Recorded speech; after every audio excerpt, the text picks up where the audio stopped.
messieurs, bienvenue à Métro News. Voici les principaux titres qui seront développés aujourd'hui. Enfin, les camions-citernes commencent à s'approvisionner en carburant après l'annonce d'une trêve par le chef de gang Jimmy Cerisier alias Barbecue. Les routes d'accès au terminal pétrolier de Vareux ont été dégagées, les barricades enlevées et les bandits ont respecté le cessez-le-feu. Le Core Group annonce dans un communiqué qu'ils sont sérieusement préoccupés par la crise d'approvisionnement en produits pétroliers ainsi que par son impact humanitaire, économique et social sur la population haïtienne. Cette crise de carburant est sans précédent, affirme le PDG de Métropole. Richard Widmayer espère qu'une solution sera trouvée à cette crise et permettra aux Haïtiens de vivre dans l'unité.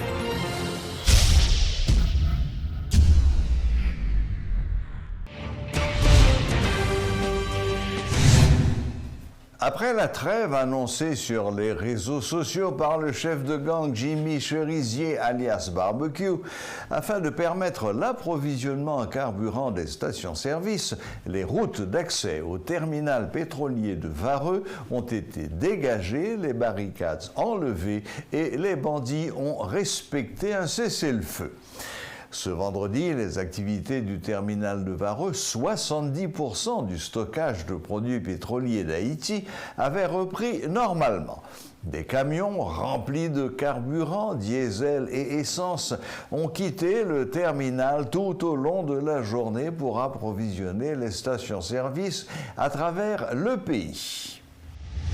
C'est une crise sans précédent, assure le PDG de Radio et Télémétropole, M. Richard Widmayer. Le patron d'un des groupes de médias les plus importants d'Haïti ne décolère pas contre la passivité des autorités gouvernementales face à la crise sécuritaire. Dans un message ce vendredi 12 novembre à ses auditeurs en particulier et à la population en général, M. Widmayer s'interroge sur les possibilités de trouver une solution à cette crise multiforme qui gangrène la nation. En 50 ans d'existence, Radio Métropole a déjà cessé d'émettre plus d'une fois sur la bande FM, et ceci pour des raisons diverses. Ce fut souvent à cause des dérives de régimes totalitaires qui se sont érigés en prédateurs de la société, comme fut le cas le 28 novembre 80. Des catastrophes naturelles, notamment le tremblement de terre du 12 janvier 2010, nous ont forcés à arrêter nos émissions. Lors de ces périodes difficiles, il a été possible, malgré tout, d'identifier ce qui engendrait les problèmes, empêchant le vivre ensemble dans la société et d'y apporter des solutions. Mais aujourd'hui, face à la crise multiforme qui ronge le pays, marquée par l'insécurité, les luttes politiques internes, la crise de carburant, les citoyens semblent perdus, incapables de vaquer à leurs occupations librement et de vivre correctement. Il est triste donc de constater qu'il n'y ait personne qui soit capable de rétablir la confiance, changer la situation et de permettre à la population de vivre normalement. Face à cet état de fait, faut-il aujourd'hui rappeler au gouvernement, notamment aux membres du Conseil supérieur de la police nationale, que le devoir premier qui incombe à un pouvoir en démocratie est d'assurer la sécurité publique? Force est de constater, malheureusement, que cette tâche semble dépasser leurs capacités. Faut-il demander aux groupes armés ou aux chefs de gang de ne pas pénaliser la société afin de mener leur lutte politique? Faut-il demander aux États-Unis d'intervenir en Haïti? Inutile, puisqu'ils affirment que c'est aux autorités haïtiennes de résoudre le problème haïtien. Faut-il enfin donner raison au président dominicain Luis Abinader, qui à plusieurs reprises ne cesse de demander à la communauté internationale de venir en aide à Haïti? Car selon lui, le pays est incapable de résoudre le problème tout seul. En attendant les réponses à ces questions et un retour à une situation normale, la direction de Radio et Télémétropole présente ses sympathies aux secteurs de la vie nationale qui sont touchés de plein fouet par cette crise sans précédent qui frappe le pays. Nous profitons de l'occasion pour remercier nos commanditaires qui souffrent de la situation, mais qui malgré tout restent solidaires à nos côtés. Malheureusement, la crise de carburant nous a forcés de ne plus transmettre sur la fréquence 100.1 et sur la chaîne 52. Nous vous invitons donc à suivre les émissions de Radio Télémétropole en ligne. Vous pouvez écouter Radio Métropole sur notre site métropolehaïti.com ou sur notre application Métropole Haïti. Les émissions de Télémétropole peuvent être suivies sur les plateformes de CanalSat, Télé Haïti, New TV, Play TV et sur notre chaîne YouTube Métropole Télé. En espérant que la fin de cette crise donnera lieu à cette unité tant souhaitée pour notre pays, je vous dis merci et bonne écoute. Le corps groupe est hautement préoccupé par la crise d'approvisionnement en produits pétroliers ainsi que par son impact humanitaire, économique et social sur la population haïtienne. Les membres du corps du groupe condamnent les actes criminels violents qui contribuent à exacerber les souffrances déjà profondes des Haïtiennes et des Haïtiens et entravent le travail de la police nationale d'Haïti. Le corps groupe appelle également tous les acteurs politiques et économiques du pays à agir de manière responsable dans l'intérêt du peuple haïtien et à donner la priorité au rétablissement de l'ordre public ainsi qu'au fonctionnement normal des infrastructures stratégiques. Un contexte apaisé est essentiel à la restauration de l'autorité de l'État, au traitement efficace du problème de l'insécurité et à l'émergence d'un consensus large sur la manière la plus adéquate de mener le pays vers la tenue d'élections générales. Rappelons que cette structure est composée des ambassadeurs d'Allemagne, du Brésil, du Canada, d'Espagne, des États-Unis d'Amérique, de la France, de l'Union européenne, ainsi que du représentant spécial de l'Organisation des États américains OEA et de la représentante spéciale du secrétaire général des Nations Unies. Des petites entreprises sont obligées de modifier leurs horaires de travail en raison de la crise du carburant. Les responsables de nombreuses PME ont dû faire des rotations afin de mieux gérer leur personnel. Un manque à gagner, surtout à l'approche des fêtes de fin d'année, déplorent ces jeunes entrepreneurs interrogés sur la question. Suivez ce reportage de Rudolf Pierre-Louis. Les petites entreprises ne sont pas à l'abri des conséquences néfastes de la crise du carburant. Non loin de Delma 95, on fait les copies de documents. Le propriétaire ne cache pas son ras-le-bol par rapport à cet état de fait.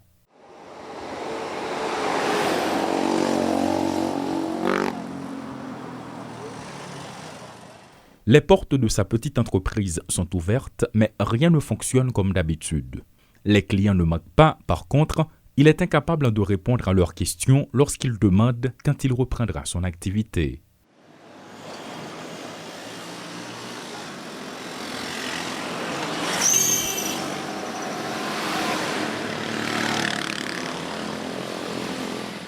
Il souligne qu'il est dans l'obligation de modifier les horaires de travail de ses employés.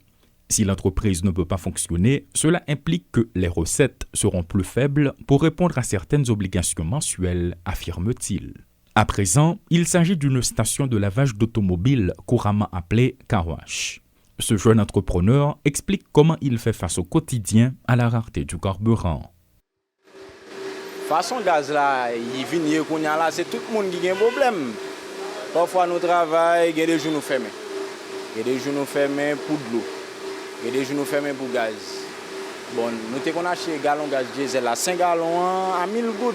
1000 gouttes, nous sommes obligés d'acheter à $700 pour nous travailler. Époque ça nous avons lavé machine 500 gouttes. Mais nous ne pouvons pas faire 500 gouttes là. Et nous sommes obligés comme si mettre quelques employés chita pendant un petit temps, nous ne sommes pas capables de faire. Comme nous-mêmes nous croyons nos clients, nous voulons faire pour eux. Nous résilions d'acheter un camion de l'eau $1600. C'est-à-dire que nous avons payé un camion de l'eau à $650. Et parfois, pour un camion de l'eau, nous de l'eau, c'est nous balle 5 gallons de gaz. Notre gaz pas nous acheter. Après ça, pour nous bailler au reste pour de l'eau à nous. Ce n'est pas facile. Le nombre de véhicules dans les rues a considérablement diminué. Au cours des jours précédents, la station n'a pas fonctionné. Le manque de carburant a empêché les camions de livrer de l'eau. La situation est difficile pour l'ensemble des membres de ce secteur. Il y a des jours où on fait 9, Il y a des jours qu'on fait 15. Même les week-ends, nous connaissons les gens haïtiens un petit plaisir. Les week-ends, nous connaissons une activité plus chaud.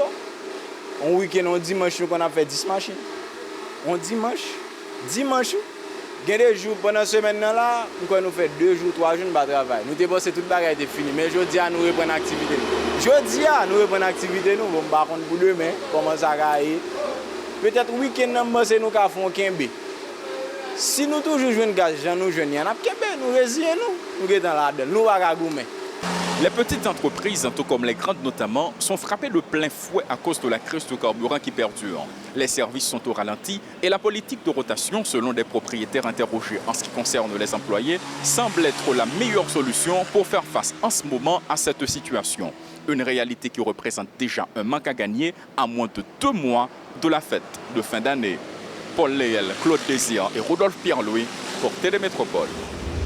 La situation du pays fait que tout le monde ne parle que de ce qui ne va pas.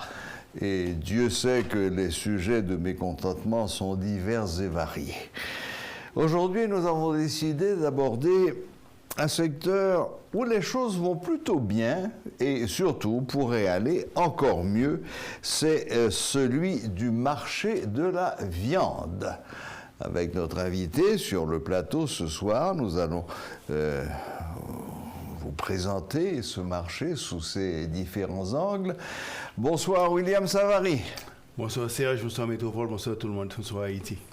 William, vous avez fait des recherches, vous avez des chiffres, il y a des choses qui marchent très bien dans ce marché de la viande, d'autres un peu moins bien. Alors, présentez-nous les faits. Bon, premièrement, il faut élucider les caractéristiques de ce marché. C'est un marché d'abord qui est composé de diverses industries. Il y a l'industrie du poulet, il y a l'industrie du poisson, les fruits de mer, il y a la viande de chair.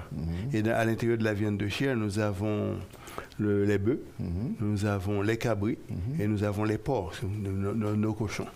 Hein? Donc, généralement, bon, bien sûr, il y a les conserves qui se fabriquent en Haïti, donc, qui ne sont pas très, très réputées, mais ça se fait en Haïti à petite échelle et ça se vend. Donc, fondamentalement, ça c'est les grandes compositions, les grands éléments qui composent ce marché. Et à l'intérieur... On peut peut-être laisser les poissons de côté. Les fruits de mer, oui, on peut les laisser, absolument. C'est pas vraiment de la viande. Ouais, bon. Pas tout à fait. Et la chair à consommer.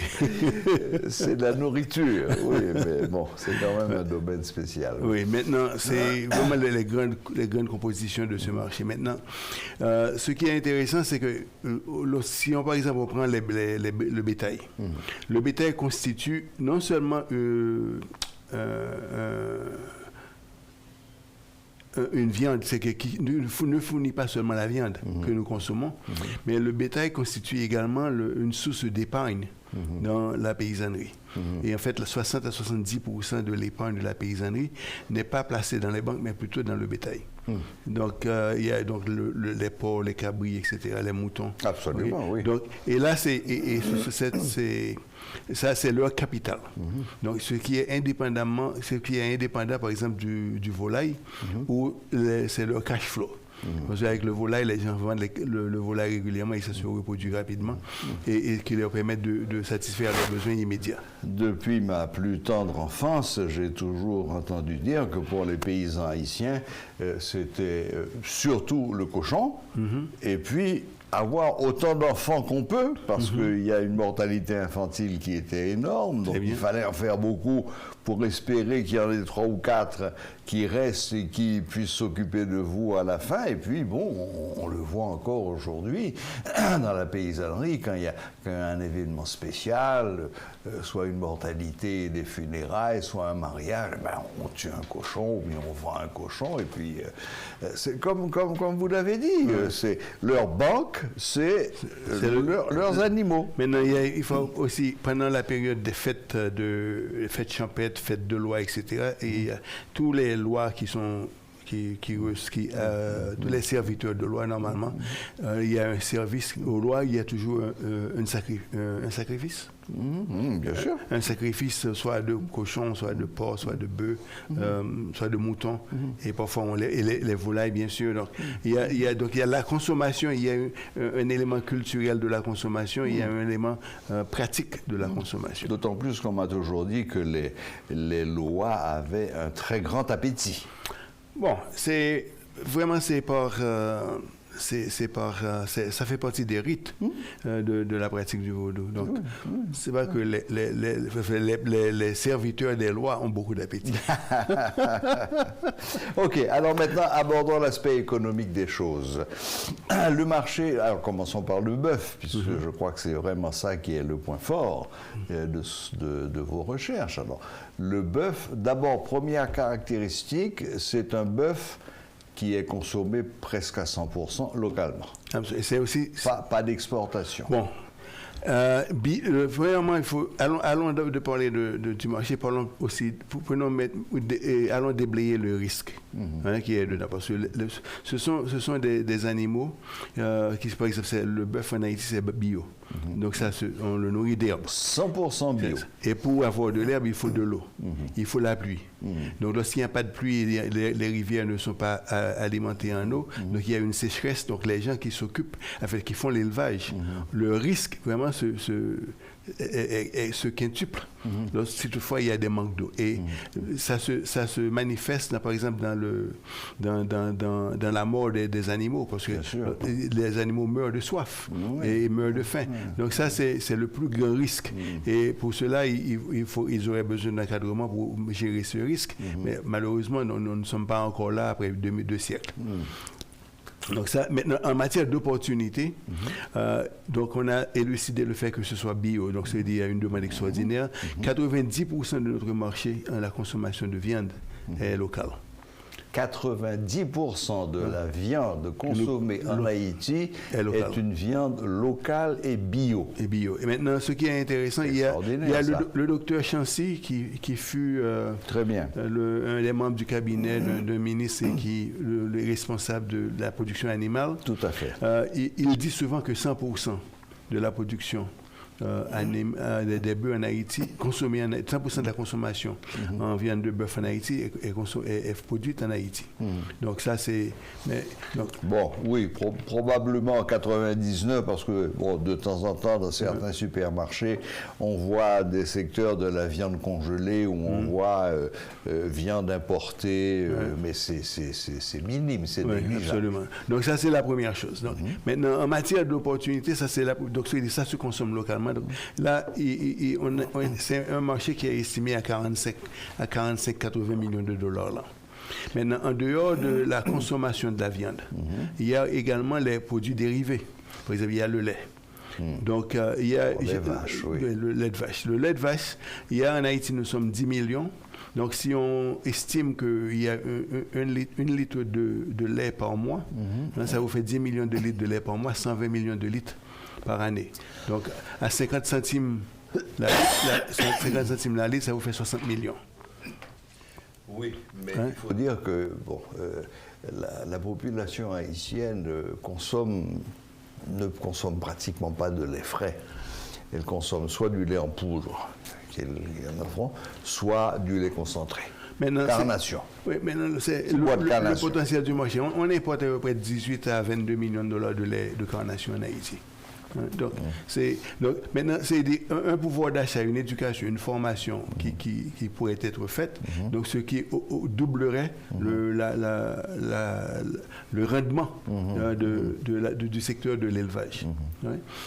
Mais vous m'avez dit quelque chose hors antenne, William, qui m'a absolument estomaqué. Vous m'avez dit qu'il existait du fromage haïtien. Oui, bien sûr. Comment il en Haïti, il y a l'Eragogo qui fait un fromage assez extraordinaire. Pas possible. Oui, donc il y a du cheddar, il y a le Gouda. Je vous en apporterai. Avec grand plaisir, ça se vend. Il y a un magasin à Babiole, à l'entrée de Babiole, à gauche, en montant où ça se vend. Donc là aussi, il y a le lait, il y a les yaourts. Oui, les yaourts, j'avais un ami qui faisait un yaourt absolument extraordinaire, un yaourt de bon goût. Comment dire là encore? Peu importe. Sublime. Oui, absolument. Sublime. Donc il y a beaucoup de choses qui se font. Les produits dérivés de la vache. D'accord. Mais économiquement, est-ce que ça représente vraiment un marché important? Maintenant, cette question a deux réponses. Il y a premièrement ce que produit le marché actuellement, qui peut être insignifiant. Parce que je pense que les revenus il y a une entreprise locale qui produit du lait, ses revenus ne dépassent pas 2 millions, 3 millions de dollars l'année. C'est une entreprise qui reçoit beaucoup de dons de programme alimentaire mondial C'est ça, oui. Donc, vraiment, ils sont encore dans le domaine de NGO, d'entreprises à but non lucratif, alors qu'elles sont dans un secteur, dans une industrie qui a forte portée économique. Parce que lorsqu'on contemple le potentiel du marché, donc qui est de loin supérieur aux revenus actuels que génèrent les entreprises qui sont impliquées dans cette industrie. Donc, on peut se rendre compte qu'il y a de l'espace pour des investissements sérieux, très sérieux dans cette industrie. Donc, pour cela, les gens ont besoin de crédit, ont besoin d'encadrement. Et quand on sait, William, qu'il y a des centaines de milliers de carreaux de terre qui appartiennent à l'État et qui sont prêts, je crois qu'autant que je me rappelle, il y a presque une cinquantaine de fermes d'État qui sont prêtes à commencer à être exploitées demain matin. Ouais. Il suffit que quelqu'un arrive, mette le capital et disant « Ok, d'accord ». Et l'État vous signe un contrat synalagmatique de 90 ans.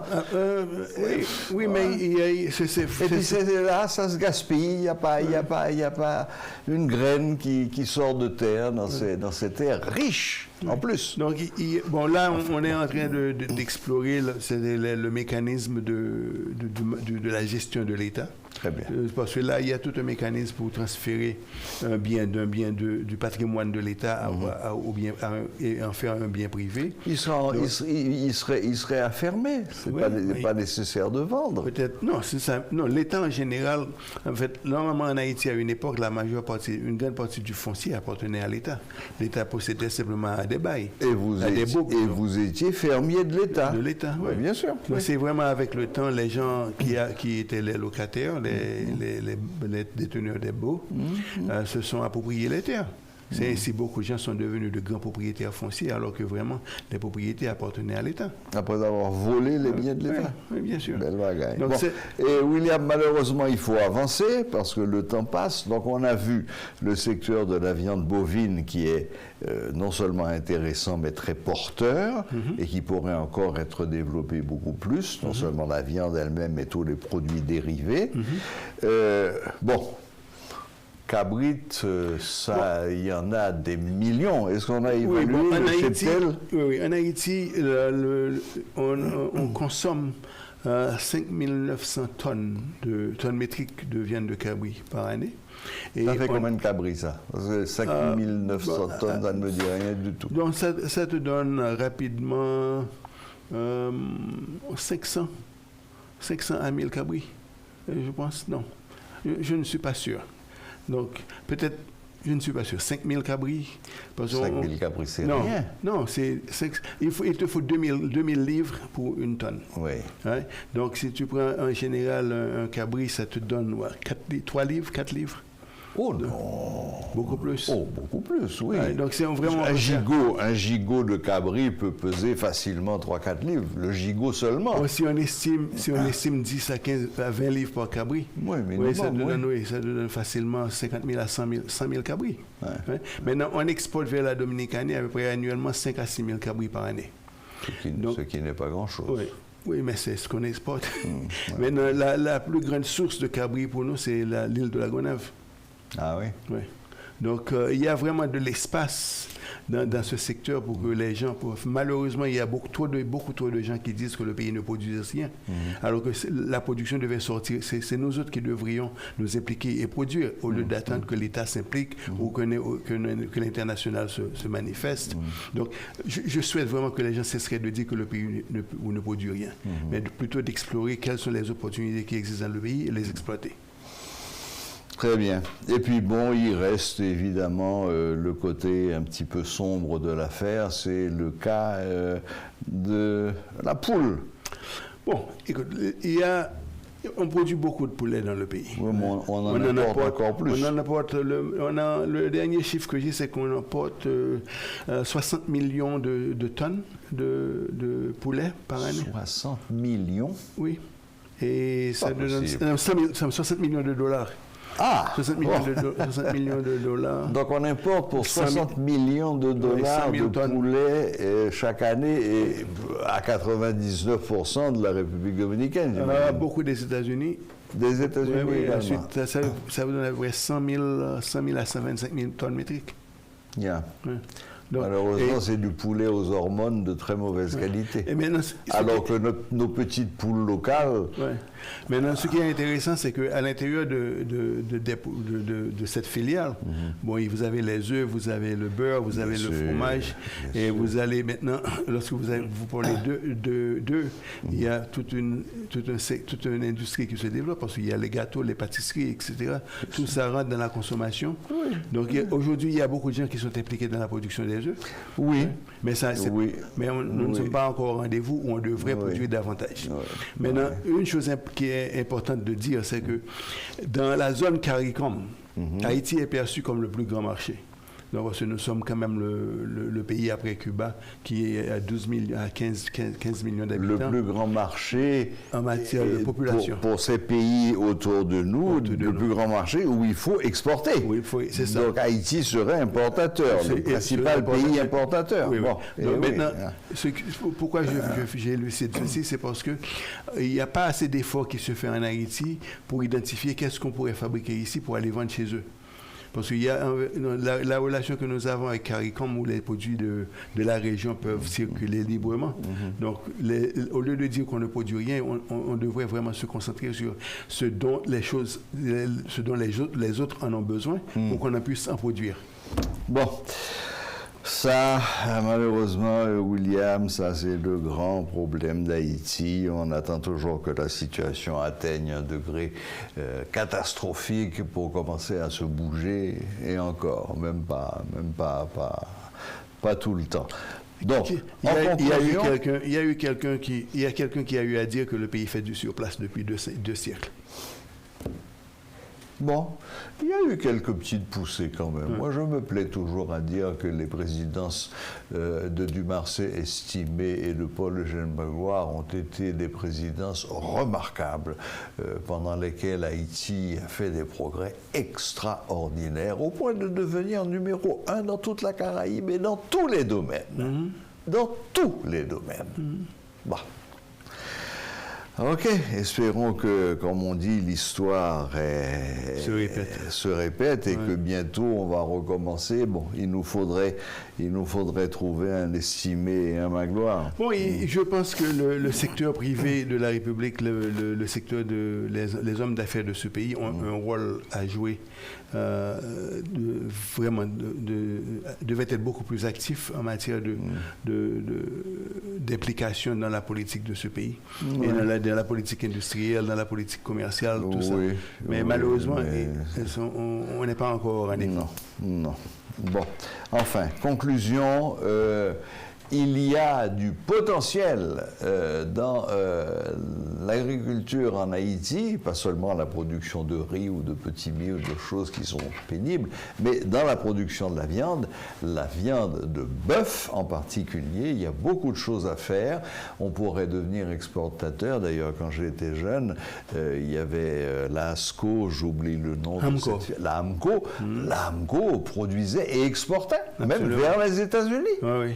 On exportait de la viande aux États-Unis. Oui, absolument. Et bon, Oui, on commençait comme monde, mais pas tellement. Hein? Je me souviens très bien de ça. On allait à la Amco acheter de la viande d'excellente qualité en plus. Absolument.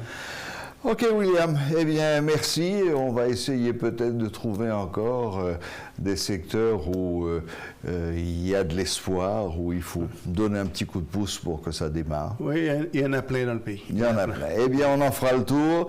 Merci encore William. C'était donc William Savary, économiste et surtout fondateur de la Haitian Stock Exchange, qui nous présentait ce secteur prometteur qui est celui de la viande en Haïti. Les jeunes Haïtiens qui travaillent dans le domaine environnemental pourront compter sur le support de l'Organisation internationale de la francophonie, OIF, grâce au programme d'accompagnement dénommé Objectif 2030. Ce projet, qui va supporter l'action de la jeunesse haïtienne en faveur d'un environnement durable, s'étendra sur une période de 3 ans.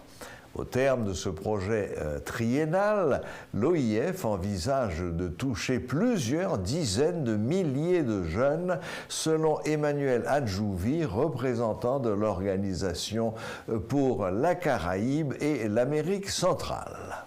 Concerne la participation et l'action des jeunes dans l'environnement et le développement durable en Haïti. C'est un projet très important, j'allais dire un projet structurant pour ce qui concerne l'OIF, mais également pour Haïti. Il s'agit d'un projet qui consiste à favoriser, à amplifier la participation des jeunes hommes et des jeunes femmes à la préservation de l'environnement et au développement durable. Et nous avons un projet de 3 ans. Et pendant ces 3 ans, nous allons travailler sur 3 axes fondamentaux pour la mise en œuvre de ce projet. Le premier axe concerne le renforcement des capacités techniques et financières des associations de jeunes qui œuvrent dans le domaine de l'environnement. Le deuxième axe consiste à favoriser, faciliter, amplifier, améliorer la gouvernance, la participation des jeunes à la gouvernance publique du développement durable. Et le troisième axe porte sur l'insertion professionnelle des jeunes dans le domaine de l'environnement, c'est-à-dire l'entrepreneuriat dans le domaine de l'environnement. Ce sont les 3 grands axes de ce projet que nous portons pour une période de 3 ans. D'abord, il s'agit de former en ligne plus de 10 000 jeunes sur ces questions-là pour que ces jeunes maîtrisent les questions de l'environnement et du développement durable. Il s'agit pour nous de soutenir 10 organisations également de jeunes, de travailler à ce que plus de 100 000 jeunes soient impliqués dans ce programme, de faire en sorte également que plus de 50 associations de jeunesse puissent bénéficier d'un certain nombre de fonds. Donc nous avons un certain nombre d'activités avec des résultats qui sont attendus et cela va nous amener à travailler avec les jeunes pour faire passer les messages sur l'environnement. Il ne s'agit pas de dire, bon, il ne faut pas déposer des ordures ici et là. Non, former les jeunes à s'impliquer dans cette gouvernance de l'environnement et du développement durable. Former les associations des jeunes à avoir la capacité technique et financière de gérer leur association et de mener leurs activités de façon efficace. Mettre aussi à disposition des moyens à la disposition d'un certain nombre d'associations des jeunes pour mener leurs activités, notamment ceux qui veulent s'impliquer dans l'entrepreneuriat. Voilà, la boucle est bouclée. Merci de nous rester fidèles. Très bon week-end à toutes et à tous et à la prochaine, même heure, même chaîne.